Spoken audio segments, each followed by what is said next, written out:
নমস্কার বন্ধুরা, welcome to Shampa's kitchen. এই লকডাউনের সময় আজকে তৈরি করে দেখাবো মা দিদিমার হাতের খুবই সুস্বাদু সবজির খোসা বাটা রেসিপি। এই অভাবের সময় সবজির খোসাগুলো নষ্ট না করে তা দিয়েও আমরা তৈরি করতে পারি দারুণ স্বাদের বাঙালি রান্না। তাহলে চলুন শুরু করি। সবার প্রথমে নিয়ে নিয়েছি কিছু পটলের খোসা, যেগুলো পটল কাটার পর সাধারণত আমরা ফেলে দিই। সেই খোসাগুলোকেই নিয়ে ভালো করে জল দিয়ে ধুয়ে নিয়েছি। এবারে মিক্সির ছোট জারটা নিয়ে তার মধ্যে আমি খোসাগুলোকে নিয়ে নিলাম।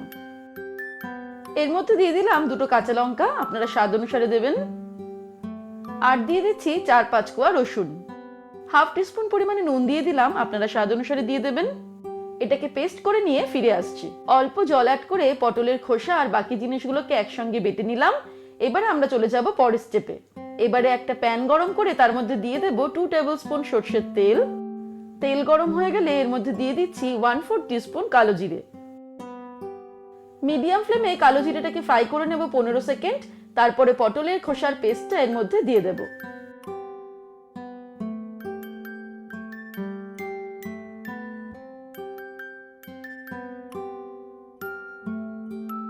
এবারে মিডিয়াম ফ্লেমেই আমাদের রান্নাটা করতে হবে যতক্ষণ না জলটা সম্পূর্ণ শুকিয়ে গিয়ে তেল বেরিয়ে আসছে। এর সঙ্গে এরই মধ্যে দিয়ে দেব সামান্য পরিমাণে হলুদ। তারপর কন্টিনিউয়াসলি নাড়তে নাড়তে আমাদের রান্নাটা করতে হবে।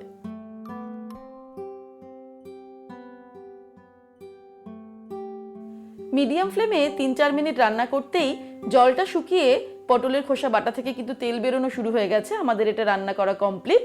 আমি এবার ওভেনটাকে অফ করে দিয়ে গরম গরম ভাতের সঙ্গে সার্ভ করব। এবারে আমরা দেখে নেব কুমড়োর খোসা বাটার রেসিপি।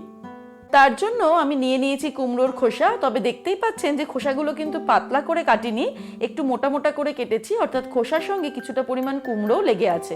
এগুলোকে ভালো করে ধুয়ে নিয়েছি। এবারে কুমড়োর খোসাগুলোকে একটু পাতলা পাতলা করে কেটে নেব নিজের সুবিধার জন্য।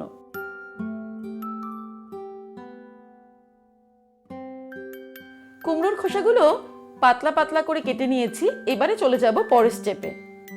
এবারে একটা প্যান গরম করে তার মধ্যে দিয়ে দিচ্ছি 2 টেবিল স্পুন পরিমাণ সরষের তেল।